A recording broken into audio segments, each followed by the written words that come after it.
जय गुरु जी। वीडियो को लाइक कीजिए, चैनल को सब्सक्राइब कीजिए और बेल आइकन को प्रेस कर दीजिए ताकि आपको लेटेस्ट वीडियो के अपडेट्स मिलते रहें। खुश रहने का मतलब ये नहीं कि सब कुछ ठीक है, इसका मतलब ये है कि आपके दुखों से ऊपर उठकर जीना सीख लिया है। जय गुरु जी। आज मैं आप सबके साथ जो सत्संग शेयर करूंगी वो आप सब में से ही एक हैं जिन्होंने हमारे साथ अपनी डिवाइन जर्नी शेयर करी है, और हमें बहुत अच्छा लग रहा है कि आप सब हमें इतने प्यारे प्यारे सत्संग भेज रहे हैं। ऐसे ही निरंतर सेवा करते रहें। आज जो आप सत्संग सुनोगे वो गुरु भक्त आंटी जी का है, और आंटी जी दिल्ली से हैं। आंटी जी ने हमें बहुत ही आश्चर्यजनक सत्संग शेयर करा है। जैसा आंटी जी ने अपना सत्संग शेयर करा है वैसा ही आप सबके साथ इस सत्संग के माध्यम से आज मैं साझा करूंगी। और हमारी छोटी सी कोशिश यह रहती है जो ये ब्लेस सत्संग हम आप सबको सुनाते हैं वो हर घर तक पहुंच सके और सब संगत सत्संग सुने और ब्लेस हो सके। इसलिए सब संगत सत्संग के अंत तक बने रहना और सत्संग को बहुत ध्यान से सुनना, और सत्संग को बीच में ना छोड़े, क्योंकि सत्संग सुनने वाले का भी कल्याण होता है और सत्संग करने वाले का भी। और हो सकता है जो आज आप सत्संग सुने उससे आपको अपने कई सवालों के जवाब मिल जाएं। तो चलिए सत्संग शुरू करते हैं। जय गुरु जी। जय गुरु जी सारी संगत को। जय गुरु जी। आज मैं अपना पहला सत्संग शेयर कर रही हूँ। गुरु जी के मंत्र जाप से हम सत्संग शुरू करेंगे। ओम नमः शिवाय। शिव जी सदा सहाय। ओम नमः शिवाय। गुरु जी सदा सहाय। मैं गुरु जी से 2023 जुलाई से जुड़ पाई हूँ। गुरु जी ने बहुत बार बड़े मंदिर बुलाया, डुकरे भी बुलाकर प्यार दिया। गुरु जी का बहुत बहुत शुक्राना। यूं तो तब से बहुत से सत्संग हैं, वह पिछले 15-20 दिन में जो भी घटा हमारे साथ उसमें गुरु जी ने कैसे हमारी रक्षा की वही आपको सुनाना चाहूंगी। मेरा बेटा और बहू विदेश में रहते हैं, दोनों बहुत प्यारे हैं। पर एक दिन सुबह सुबह मेरे बेटे का फोन आया। उसने बताया कि मेरी बहू डिवोर्स लेना चाहती है क्योंकि उसे किसी और से प्रेम हो गया। बेटे को बहुत गहरा सदमा लगा था। वह खुद को नहीं संभाल पा रहा था कि ये अचानक क्या हुआ। मैं बहुत परेशान थी, बेटे के पास जाना चाहती थी पर नहीं जा सकी। लगातार बातचीत हो रही थी पर कोई हल अभी तक नहीं निकला है। मुझे विश्वास है गुरुजी जल्दी ही सब ठीक करेंगे। इसी बीच होली से पहले मैं अपनी बेटी से मिलने मुंबई आई क्योंकि 5 महीने से हम नहीं मिल सके थे। मेरी बेटी को 6 साल से डिप्रेशन है। वह मेडिसिन लेती है, ठीक भी हो जाती है पर कई बार गंभीर हालत हो जाती है। मैं गुरुजी का स्वरूप अपने साथ ले गई थी। बेटी पूजा पाठ गुरु वगैरह नहीं मानती थी, पर मैंने कहा जब मैं वापस जाऊंगी तो स्वरूप भी ले जाऊंगी, और मैंने गुरुजी और परिवार के साथ होली मनाई। बेटे की परेशानी की वजह से मन बहुत दुखी था। पिछले 1-1.5 महीने से गुरुजी के मैसेज थे कि तेरे और तेरे परिवार पर ब्लैक मैजिक है, तेरे अपनों ने ही करवाया है, और जो भी गुरुजी सत्संग के माध्यम से बता रहे थे मैं कर रही थी। इन सब बातों में यकीन नहीं करती और गुरुजी को बोलती रही कि आप जगत पिता हो, उतना तो महादेव हो, आपके सामने ब्लैक मैजिक नहीं टिक सकता, आप मुझे ये मैसेज ना दिखाएं। मेरा दिमाग खराब होता है, बस आप मेरे साथ रहो बस। बेटी बिजी थी, उसने कहा आप दोनों मुंबई घूम आए। हमने बाबुलनाथ मंदिर, महालक्ष्मी मंदिर और सिद्धिविनायक मंदिर के दर्शन किए। अगले दिन बेटी को अपने डॉक्टर को दिखाना था। मनोचिकित्सक ने उसे कहा कि उसका एक टेस्ट होगा क्योंकि उसको कोई और भी मानसिक बीमारी हो सकती है जो पता नहीं चल रही है। बेटी ने टेस्ट कराया पर रिपोर्ट का इंतजार करना था। संगत जी, पति कह रहे थे कि त्र्यंबकेश्वर महादेव के दर्शन और पूजा कराते हैं, पर बेटी जाना नहीं चाहती थी। उसने कहा आप दोनों वो आइए। हमने बहुत अच्छे दर्शन किए, पंडित से सभी परिवारजनों के लिए पूजा भी करवाई। बेटी से फोन पर बीच बीच में बात होती रही। जब अगले दिन नासिक से मुंबई जाने के लिए ट्रेन में बैठे और मुंबई पहुंचने में 1.5-2 घंटे बचे थे, बेटी का फोन आया। वह रो रही थी। संगत जी, उसने अपना हाथ काट लिया था। हम रो रहे थे। बेटी बोल रही थी जल्दी आ जाओ, और जितनी तड़प और बेबसी मैंने अनुभव की मेरे गुरुजी ही जानते हैं। मैंने गुरुजी से प्रार्थना की बचा लो। बेटी को बोला कोई कपड़ा कस कर बांध ले ताकि खून बहना कम हो जाए, और किसी को घर से बाहर निकलकर हेल्प ले और अस्पताल पहुंच। मैंने उसके फ्रेंड को फोन किया, गार्ड को फोन किया। गुरुजी जो की बुद्धि में डालते गए मैं करती गई। बेटी को एक ऑटो मिला। हमने ऑटो वाले से बात की, उसका नंबर भी लिया। उसने बेटी को अस्पताल पहुंचाया। हम उसका फोन मिलाते रहे पर मिला ही नहीं। बाद में बेटी ने बताया उस ऑटो वाले ने पैसे भी नहीं लिए। गुरुजी कैसे मदद करते हैं उनका अपना अंदाजा है। शुक्राना मेरे गुरुजी। हमारे पहुंचने से पहले मेरी बेटी की दोस्त उसकी मदद के लिए भी भेज दी मेरे गुरुजी ने। बेटी को टांके लगे, नस नहीं कटी थी। उसने सब गुरुजी के स्वरूप के सामने ही किया। उसे पैनिक अटैक आया था। जो दवा ली थी उसका असर नहीं हुआ। बाद में जब उसकी रिपोर्ट आई उसमें बॉर्डरलाइन पर्सनालिटी डिसऑर्डर डायग्नोस हुआ। पिछले साल 7 साल से डॉक्टर देख रहे थे पर रोग ही नहीं पकड़ पाते, इसलिए हालत हो गई। गुरुजी ने आते ही सब संभाल लिया। गुरुजी का अनंतम शुक्राना। मुझे डॉक्टरों से बचाने और परिवार का कल्याण करने के लिए बहुत बहुत शुक्राना। मुझे विश्वास है गुरुजी मेरे बच्चों का सदैव ध्यान रखेंगे। मैंने गुरुजी से प्रार्थना की थी कि मेरी बेटी को अपने साथ जोड़ लो। उनका मैसेज आया, तेरी बेटी मुझसे नहीं जुड़ना चाहती, पर मैं अपने आप जोड़ लूंगा। शुक्राना गुरुजी। संगत जी, मुझसे कोई गलती हुई हो तो क्षमा करे, गुरुजी भी क्षमा करे। मैं अपनी वाणी को विराम देती हूँ। आप सभी का शुक्राना संगत जी, मेरे सत्संग को ध्यान से सुनने के लिए। मैं दिल्ली से हूँ। गुरुजी हम सब पर मेहरबान रहें। ओम नमः शिवाय। शिवजी सदा सहाय। ओम नमः शिवाय। गुरुजी सदा सहाय। जय गुरुजी। शुभराना गुरुजी। संगत जी, अब हम एक पुरानी और प्यारी संगत आंटी का सत्संग सुनेंगे। जय गुरुजी। गुरुजी के चरणों में कोटि कोटि प्रणाम। हम सब लोग बहुत भाग्यशाली हैं जो शायद जन्म से, संस्कार से, पारिवारिक संस्कार से, रीति रिवाज से ईश्वर के साथ जुड़े हैं। चाहे वो कृष्ण हो, राम हो, भगवान शंकर हो। और ऐसे भी लोग हैं जिन्होंने ईश्वर के अस्तित्व को नहीं माना। ऐसे भी लोग गुरुजी से जुड़े हुए हैं, उनके अन्य भक्त हैं।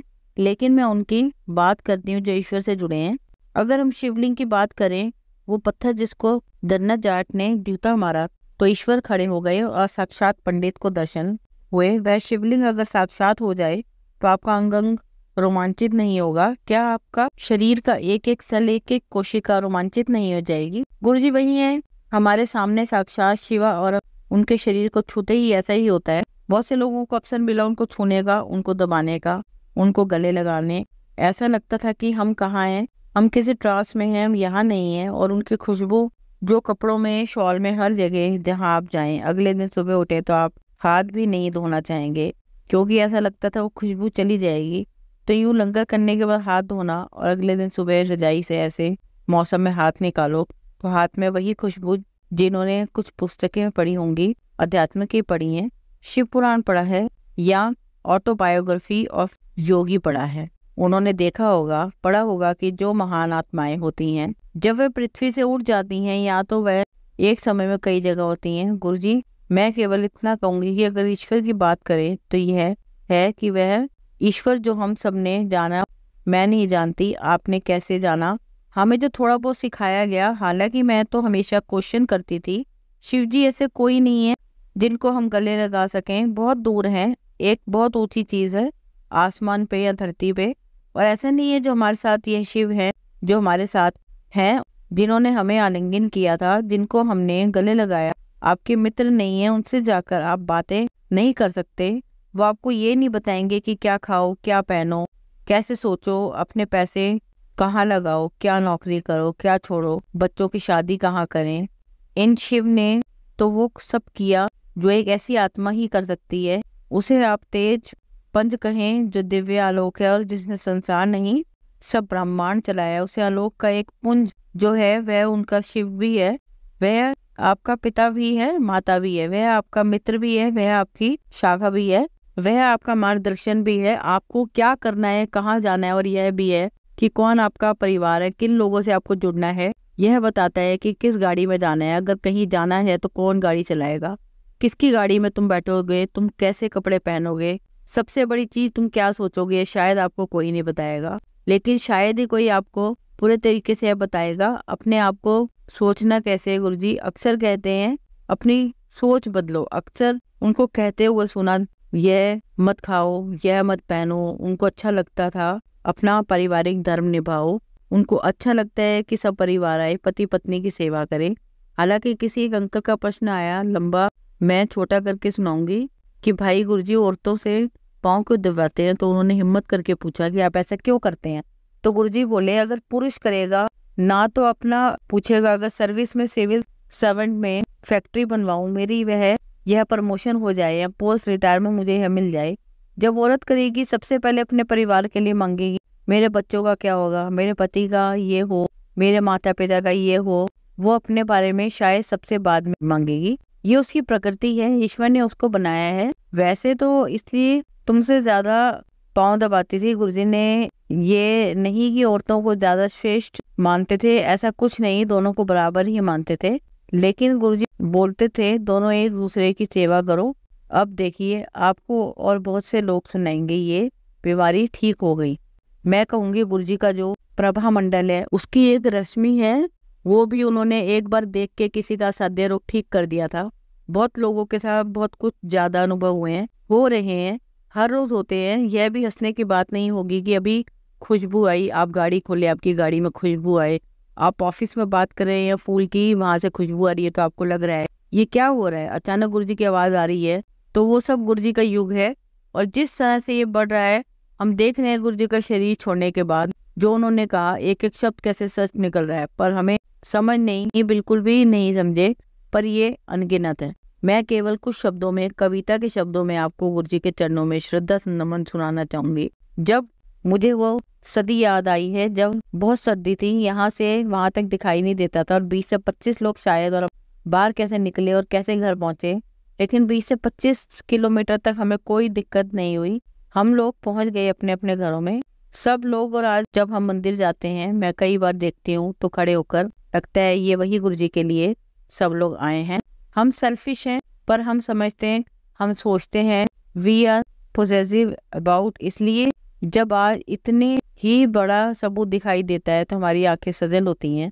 कुछ परवरदिगार सबके रखवाले, हम कई चाहते थे गुरुजी पैंट शर्ट या ट्राउजर डालकर वहां बैठे, उनको सब पता होता था। अच्छा आगे बोलो, अच्छा ये कैसे होता है, गुरुजी कैसे होता। हम भी वैसे ही मतलब कैसे बेवकूफों की तरह बहुत तेज जैसे हम बड़ा बता रहे हैं गुरुजी। अच्छा तो मतलब मुझे एक्सप्रेशन आ रहे हैं कि छोटे बच्चों की तरह वो, अच्छा ये उसके साथ ये ठीक हो जाता, अच्छा फिर ये कर लेना। शिशु सुलभ मुस्कान से मासूम सवाल करता, हाथ दबाता, इसकी कटनी उसकी करनी, सबकी सुनता, इंडिविजुअली रातों रात सुनता ही जाता। सुबह हो जाती थी, दिव्य ज्योति कर फैलता प्रकाश, कितने जहाज को कंधा दे रहे थे। एक और अंतिम जर्नी की बात है, गोल की बात नहीं है, केवल गोल सबका हमारा एक है कि जब हमारी अंतिम सांस हो तो उनके चरणों में हमारी मुक्ति हो। हम सब लोग यही प्रार्थना करते हैं। लेकिन यह बात यात्रा की है। यात्रा कैसी हो रही है? यात्रा पर रास्ते सहज और स्वस्थ होते हैं, शरीर ना कोई विधि विधान, ना कोई स्पष्ट लकीर, जो आस्था का गुलाल संपूर्ण का आभा रंग डाली दुनिया तूने, शरीर भर गुलाल। गुरुजी यही कहते थे, पूरा समर्पण करो। जय गुरुजी महाराज की जय। गुरुजी संगत जी, अब हम एक गुरु भक्त आंटी जी का सत्संग सुनेंगे। जय गुरुजी संगत जी, मैं अपना सत्संग शेयर करने जा रही हूँ। अगर कोई भी गलती हो जाए तो मुझे माफ करना गुरुजी और संगत जी। मैं शुरू करने से पहले मंत्र जाप करना चाहूंगी। ओम नमः शिवाय, शिवजी सदा सहाय। ओम नमः शिवाय, गुरुजी सदा सहाय। जय गुरुजी संगत जी, मैं अभी 15 साल की हूँ और मैंने गुरुजी को अपना बेस्ट फ्रेंड बनाया हुआ है। गुरुजी को सब पता चल जाता है जब मैं सैड होती हूँ या किसी मुश्किल में होती हूँ। गुरुजी मुझे सारी प्रॉब्लम से बाहर निकालते हैं। संगत जी, हम सब गुरुजी से 2022 में जुड़े थे। हमारे घर में बहुत सारी प्रॉब्लम थी, पर गुरुजी ने कैसे हमारी सारी प्रॉब्लम को ठीक कर दिया। धीरे धीरे हमारे प्रॉब्लम्स को ठीक कर दिया। धीरे धीरे हमारे फैमिली में जो भी प्रॉब्लम थी वो ठीक हो रही है। संगत जी, गुरुजी ने हमारे लिए वह किया जो हमने कभी सोचा भी नहीं था। गुरुजी का लख लख शुक्राना। संगत जी, मैं अभी 9th क्लास में हूँ और संगत जी आपको पता है कि जब कोरोना का समय था तो अच्छे से पढ़ाई नहीं हो पाई। इसलिए संगत जी, जब मैं 9th क्लास में आई तो मैं पढ़ाई में उतनी अच्छी नहीं थी और मैं गवर्नमेंट स्कूल में हूँ। और आपको पता ही है गवर्नमेंट स्कूल की स्टडीज बहुत टफ होती हैं। बहुत कोशिश तो बहुत करती थी, पर मुझे कुछ ज्यादा अच्छे से समझ नहीं आता था। और हमारे फाइनल एग्जाम भी आने वाले थे और मैं बहुत डरी हुई थी कि अगर मेरे एग्जाम अच्छे नहीं गए या मेरी कंपार्टमेंट आ गई या मैं फेल हो गई तो मैं बहुत ज्यादा डरी हुई थी संगत जी। क्योंकि जो मिड टर्म एग्जाम हुए थे उनमें मैं 2 सब्जेक्ट में फेल भी हो गई थी। मेरी मम्मी को भी बहुत टेंशन थी कि अगर मेरे एग्जाम क्लियर नहीं हुए तो क्या होगा। तो मैंने गुरुजी से बोला, गुरुजी मेरे सारे एग्जाम ऐसे जाएं कि मैं पास हो जाऊं, मुझे बहुत डर लग रहा है। और मेरे एग्जाम स्टार्ट होने से पहले मम्मी मुझे बड़े मंदिर लेके गई। संगत जी, मेरी फ्रेंड है, वो पढ़ाई में बहुत अच्छी है, उसको मैंने बताया कि मैं बड़े मंदिर जा रही हूँ। उसने बोला कि फर्स्ट आना चाहती है। मैंने बोला कोई नहीं, मैं गुरुजी से बोल कर आऊंगी कि तू फर्स्ट आ जाए, तू टेंशन मत ले। तो संगत जी, मैं जब बड़े मंदिर गई तो मैंने गुरुजी से बोला, गुरुजी मेरे सारे पेपर्स अच्छे जाएं, मैं पास हो जाऊं और मेरी फ्रेंड फर्स्ट आ जाए। तो संगत जी, हमारे एग्जाम स्टार्ट हो गए। जब भी मैं पेपर देने जाती तो मैं गुरुजी से बोलती, गुरुजी आप मेरे साथ चलो, मुझे हर प्रॉब्लम से बचाना और आप मेरे साथ ही रहना। और मेरी मम्मी मुझे गुरुजी का पॉकेट स्वरूप भी देती हैं। संगत जी, मेरा सारे एग्जाम ठीक गए, बस मेरा एक एग्जाम बिल्कुल अच्छा नहीं गया। मैं बहुत सैड हो गई, मुझे लगा कि मेरी कंपार्टमेंट आ गई होगी। मम्मी को भी मेरी बहुत टेंशन थी कि मैं पास नहीं हो पाऊंगी, कि एकदम गुमसुम रहने लगी थी मैं बहुत डिप्रेस थी। मेरी पूरी फैमिली को बस रिजल्ट वाले दिन की टेंशन थी। तो मेरा रिजल्ट 30 मार्च को ऑनलाइन आने वाला था। संगत जी, मैंने जैसे ही मेरा रिजल्ट चेक किया, मैं पास थी और मैंने ये बात मम्मी को बताई। मेरी मम्मी तो रोने ही लगी और मम्मी ने बोला कि अपना रिजल्ट गुरुजी को दिखा और शुक्राना कर। मैं तुरंत गुरुजी के पास गई, मैंने अपना रिजल्ट गुरुजी के पास रख दिया। मैंने गुरुजी का शुक्राना किया। संगत जी, मुझे बिल्कुल उम्मीद नहीं थी कि मैं पास हो जाऊंगी। और संगत जी, उसके अगले दिन हमारी क्लास टीचर ने रैंक वाले बच्चों का नाम डिक्लेयर किया तो मेरी फ्रेंड फर्स्ट आई थी। मैं बहुत खुश थी। जय गुरुजी, शुक्राना गुरुजी, अनंतम अनंतम शुक्राना गुरुजी। ऐसे ही मेरे साथ रहना गुरुजी, आप मेरे ट्रू वाले बेस्ट फ्रेंड हैं। ऐसे ही मुझे और मेरी पूरी फैमिली को ब्लेस करते रहना गुरुजी। जय गुरुजी। आप सबको एक कहानी सुनाती हूँ, आप सब इस कहानी को बहुत ध्यान से शांत वातावरण में ही सुनना। चलिए कहानी शुरू करते हैं। हमारी कहानी का शीर्षक है जैन कवि बनारसी दास। बनारसी दास स्वभाव के बेहद और सौम्य, सरल और सौम्य थे। उनका आदर समाज में बहुत था। वह सदैव समाज की भलाई के लिए कार्य किया करते थे। वह अपने धन संपत्ति को स्वयं अपने लिए प्रयोग में नहीं लाते, बल्कि समाज के लिए भी अपनी संपत्ति काम नहीं किया करते थे। एक दिन की बात है, वह खाना पीना खाकर विश्राम कर रहे थे। अचानक उन्हें धीरे धीरे बात करने की आवाज सुनाई दी। उन्होंने देखा तो पाया कुछ चोर उनके घर घुस गए हैं। उन्होंने उठना उचित नहीं समझा। यह यथास्थिति अपने बिस्तर पर लेट रहे। चोर यह जानकर कि बनारसी दास गहरी नींद में पूरा घर खंगाल लिया। गहने तथा महंगे चीजों को एकत्रित करके चादरों में बांध दिया। कुछ घंटों की परीक्षा में उन्होंने अच्छा खासा सामान एकत्रित कर लिया। जब वहां से चलने की बारी आई, चोरों से यह सामान उठाया नहीं जा रहा था, क्योंकि सामान का बोझ काफी बढ़ गया था। काफी देर मशक्कत करते देख बनारसी दास बोले, मैं इसे उठाने में मदद करूं। ये आवाज सुनकर चोर घबरा गए। उन्हें मालूम था कि घर का मालिक अभी गहरी नींद में है, जबकि वास्तविकता कुछ और थी। बनारसी दास बोले, यह सभी व्यर्थ की वस्तुएं हैं, भौतिक हैं, मेरे लिए ज्यादा मूल्यवान नहीं है। बनारसी दास ने उनके सिर पर गठरी लदवा दी। वह सभी चोर अपने अपने काम पर लौट गए। घर पहुंचने पर उन्होंने अपने स्त्रियों को लूट का सामान दिखाया और बनारसी दास के घर पूरा वाक्य भी कह सुनाया। इस पर उनकी स्त्रियों ने उस धन को स्वीकार नहीं किया, क्योंकि कोई व्यक्ति अपना सामान यूं नहीं देता। उनके हृदय ने इस लूट के सामान स्वीकार करने से इनकार कर दिया। चोरों ने उन सभी सामानों को यथास्थिति बनारसी दास को लौटा दिया और उनसे क्षमा मांगते हुए प्रण लिया वह जीवन भर कभी चोरी नहीं करेंगे। अब नैतिक शिक्षा जो हमें इस कहानी से मिलती है, चोरी करना पाप के समान है। भौतिक वस्तुएं नश्वर हैं, ज्ञान से बढ़कर कोई और वस्तु नहीं है। ज्ञान की लूट हो सके तो लूट लेना चाहिए, भौतिक वस्तुओं को नहीं। धन्यवाद। संगत जी, अगर आपको आज का सत्संग अच्छा लगा हो तो आप इस सत्संग को और संगत के साथ जरूर साझा करें, जिससे वो भी महाराज का दिव्य आशीर्वाद प्राप्त कर सके। जय गुरु जी, शुक्राना गुरु जी।